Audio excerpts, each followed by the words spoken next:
Juan, primera pregunta sobre México, donde hay una crisis política tremenda desde cuando el pasado 26 de septiembre desaparecieron 43 estudiantes de magisterio en Iguala, en el estado de Guerrero. ¿Cómo se vive en México ahora y sobre todo, qué puede pasar cuando el presidente Enrique Peña Nieto ha dicho que hay que pasar página? ¿Se puede pasar página? No, definitivamente no. Yo creo que el caso de Ayotzinapa fue algo terrible por muchas razones. Fue de alguna manera la gota que derramó un vaso que ya se venía colmando desde hacía mucho tiempo.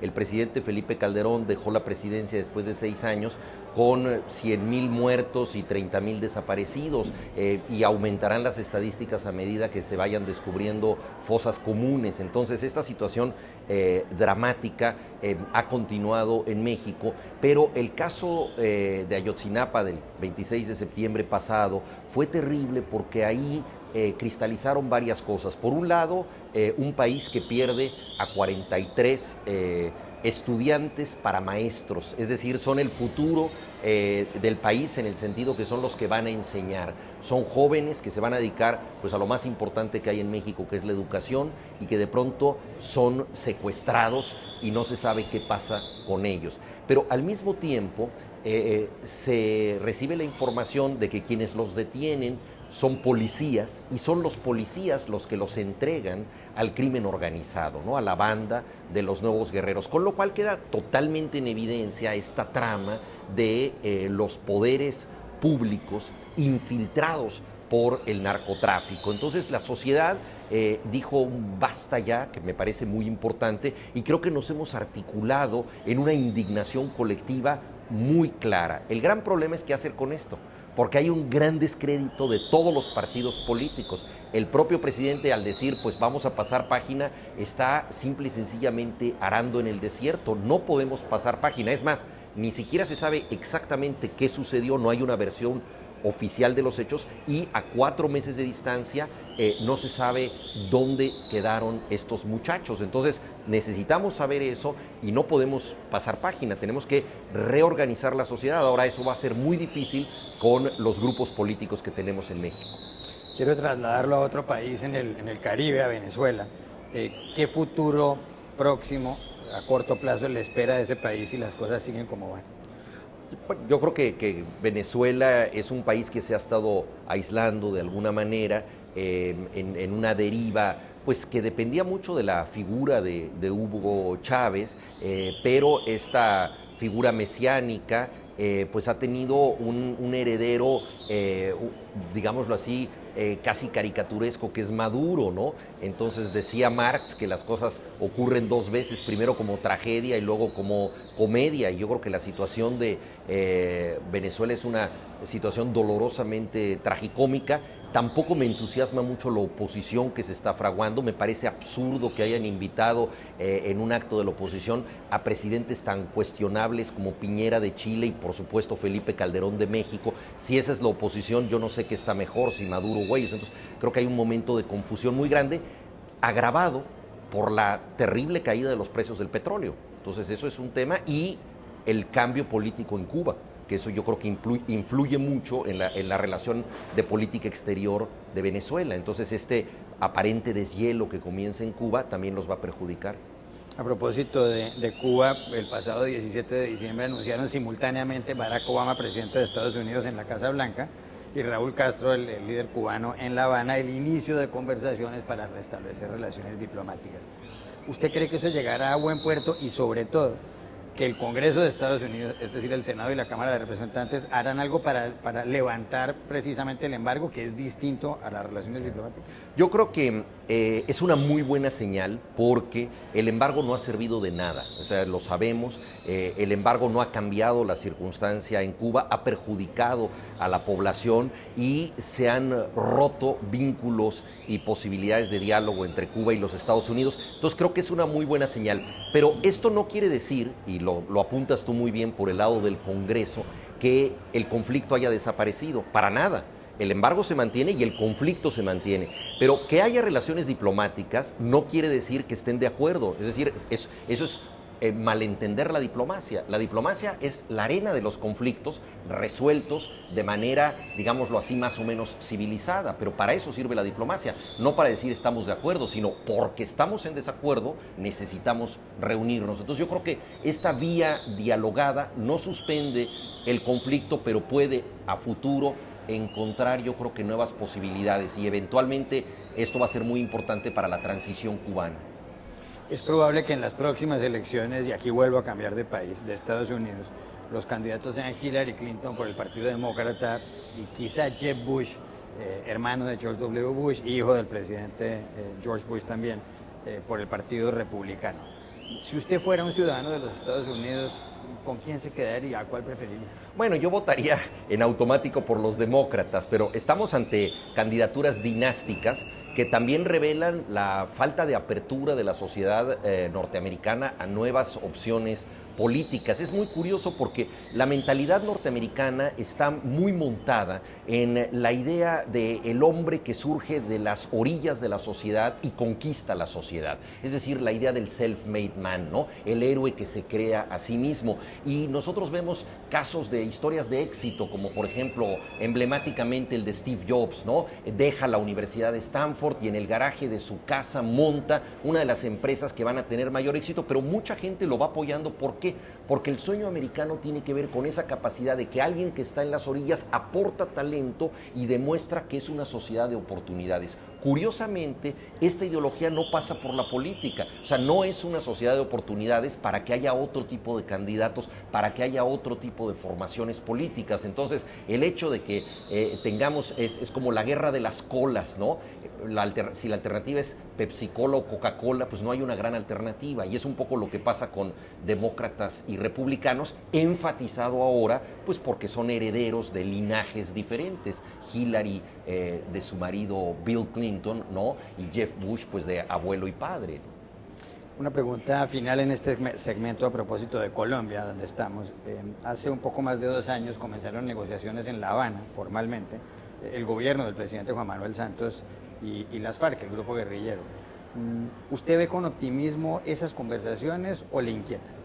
No, yo las veo con mucho optimismo. Desde luego que han durado mucho y hay un desgaste en esas conversaciones, pero yo creo que los procesos de paz son muy complicados. Por ejemplo, si nosotros vemos lo que pasó en Irlanda, ¿no? En Irlanda del Norte, para llegar a acuerdos, es muy difícil, necesita una larga paciencia y una capacidad de reunirse, incluso con personas con las que uno tiene agravios muy fuertes. Es el caso de Sudáfrica, por ejemplo, pero ahí están estos ejemplos de Nelson Mandela, por ejemplo, para salir a través del diálogo y poder hacer otro tipo de sociedad.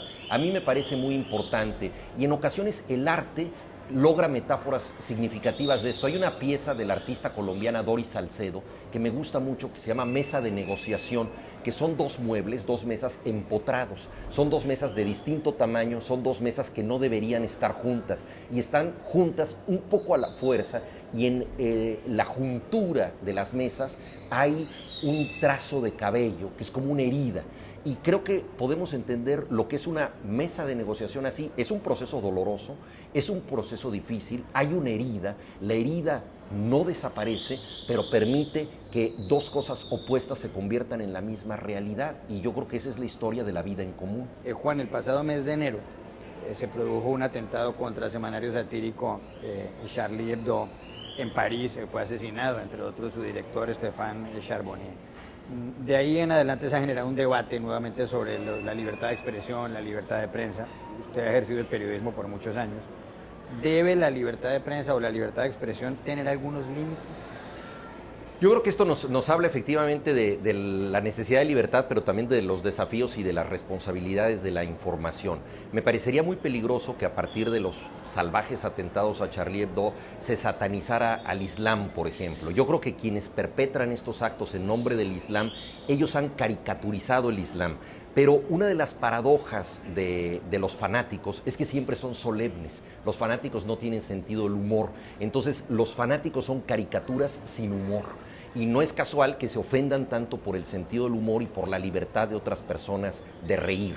Entonces yo creo que en una sociedad democrática debe haber la posibilidad de que se expresen caricaturistas como los de Charlie Hebdo, pero también existe la libertad de ofenderse con ellos, porque esa también es una libertad.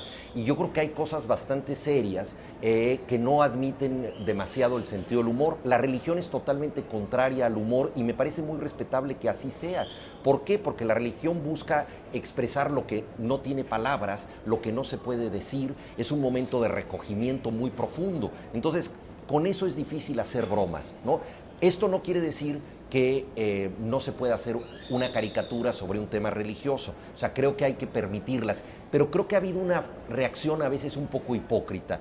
La reacción de yo soy Charlie Hebdo, tomada de manera unánime, ¿no? Por muchas personas que son muy intolerantes y que desconfían de cómo los ven sus vecinos y que ahora resulta que todos en nombre de la tolerancia se consideran magníficos. Yo creo que esa es una falsa respuesta. Yo creo que nosotros podemos decir claramente, a mí me parece malo el sentido del humor de Charlie Hebdo, me parece abusivo, me parece ofensivo y sin embargo, considerando todo esto, considero que tienen derecho a expresarse. Entonces creo que la verdadera democracia no consiste en decir yo soy Charlie Hebdo, consiste en decir, aunque yo posiblemente no sea Charlie Hebdo, dejo que ellos tengan esta oportunidad. Entonces, porque ahí estamos nosotros fijando límites también y también responsabilidades. Es decir, lo que están haciendo no necesariamente es magnífico, ¿sí? Pero la respuesta no debe ser el asesinato, sino la crítica. Si a mí no me parece magnífico y a mí me ofende lo de Charlie Hebdo, puedo hacer un contrachiste o puedo hacer una crítica. Yo creo que así es donde debemos operar. Pero el hecho de que sigan existiendo publicaciones como Charlie Hebdo, y por supuesto que tienen todo el derecho en hacerlo, ¿no va a provocar aún más la ira de los radicales, de los extremistas del Islam? Bueno, ahí hay un problema, pero yo creo que Europa tampoco puede convertirse en rehén de los fanáticos, ¿no? Esto nos habla también del fracaso de la sociedad educativa francesa, porque quienes perpetraron estos asesinatos son musulmanes, pero son musulmanes franceses, criados en el sistema educativo francés. Entonces hay una hipocresía muy grande en el país que proclama los derechos del hombre, pero que no tiene una verdadera educación integradora. Cuando Francia ganó el Mundial dijeron, este es el ejemplo de la multiculturalidad, porque en esta selección hay gentes de todas las tendencias religiosas y de todas las extracciones sociales y raciales. Pero esa era una metáfora ideal que no existe en las calles de París. Entonces yo creo que el trabajo que tiene que hacer Francia es el de una integración comunitaria.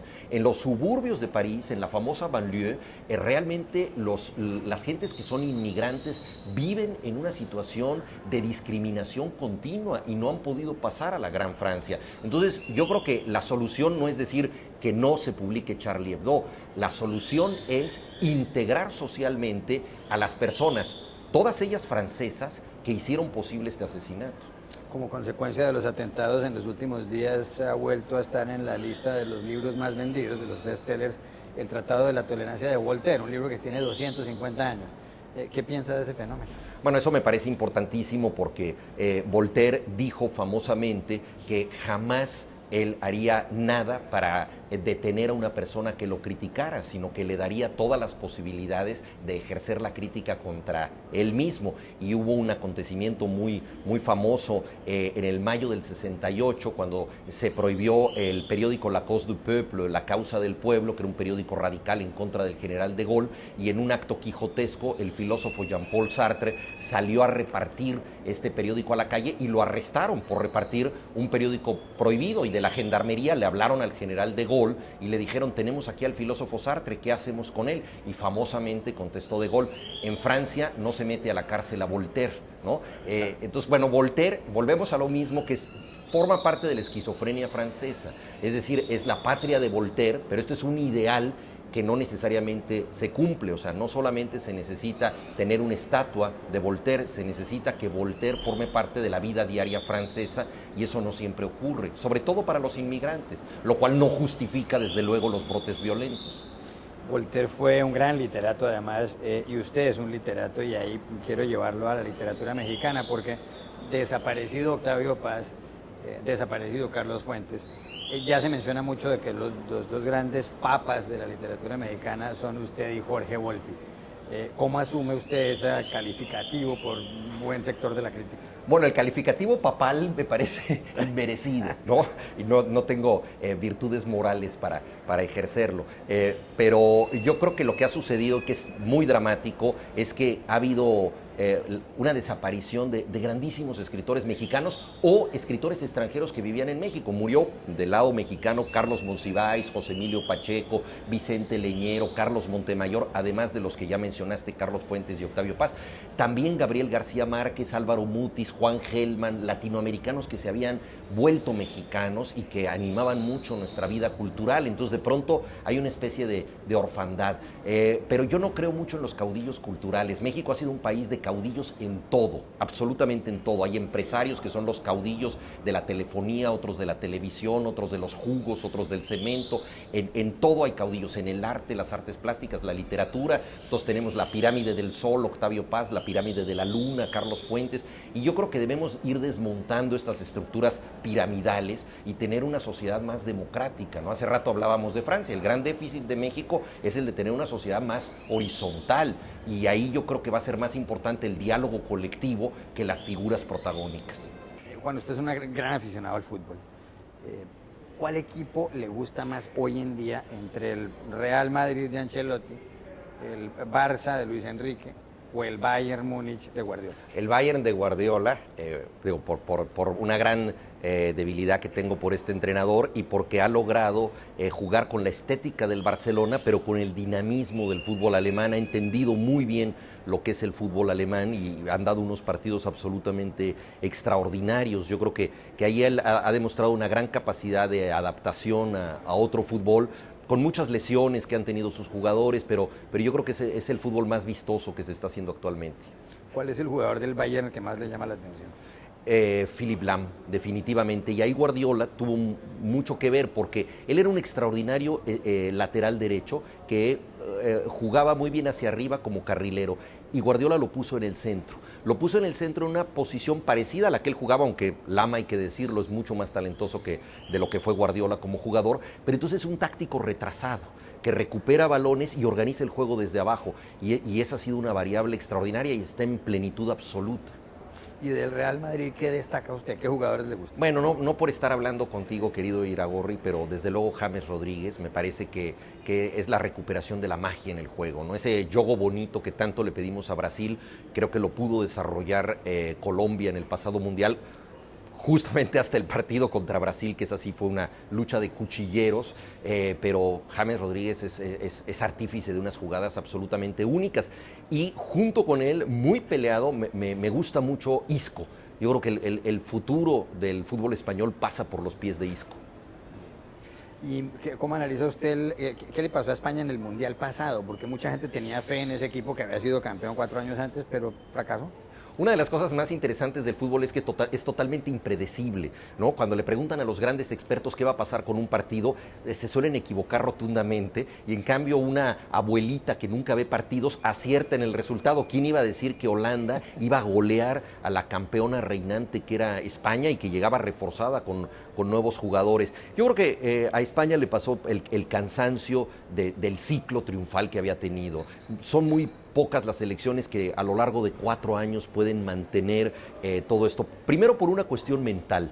Una vez que ya llegaste a la cima, no tienes ese desafío superior. Entonces llegas muchas veces un poco adormilado y hasta cierto punto confiado.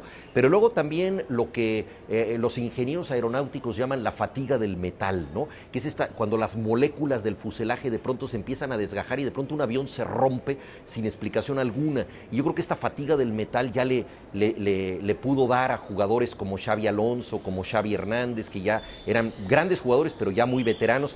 La figura de Casillas, muy inseguro, entre otras cosas por la humillación a la que lo había sometido Mourinho. Mourinho además lo volteó contra la afición del Real Madrid, le dijo a la afición del Real Madrid que él era el topo, es decir, lo que ustedes llaman un sapo, sí, el delator, ¿no? Soplón, que era el soplón, entonces que era el traidor. Mucha parte de la afición, buena parte de la afición se fue contra Casillas. Entonces todo este proceso emocional de un ídolo del Real Madrid, yo creo que gravitó en su contra y ese hombre que tenía que darle seguridad al equipo estaba profundamente inseguro. ¿Y el Barcelona de Messi con Luis Enrique? Yo creo que el Barcelona va a pasar por una larga transición. Es un equipo suficientemente bueno para triunfar. Yo creo que si tomamos a cualquier taxista de Barcelona y lo ponemos en el banquillo de entrenador, jugarían igual que el Barcelona de Luis Enrique. O sea, tienen tal talento, tú tienes a Suárez, a Neymar y a Messi en la delantera, pues tú eres un taxista que tienes idea del fútbol y les dices, y además de la circulación como buen taxista, les dices vete por la derecha, vete por la izquierda, y jugarían igual. Yo creo que va a ser una fase en donde van a tener buenos resultados, pero creo que el equipo se reinventará de manera más creativa en unos 2 o 3 años. Ahora, como siempre pasa en el Barça, tienen una crisis de gobernabilidad. De los últimos 4 presidentes, 3 han acabado en tribunales. Entonces, es una situación muy difícil. No se saben gestionar a sí mismos como sociedad deportiva.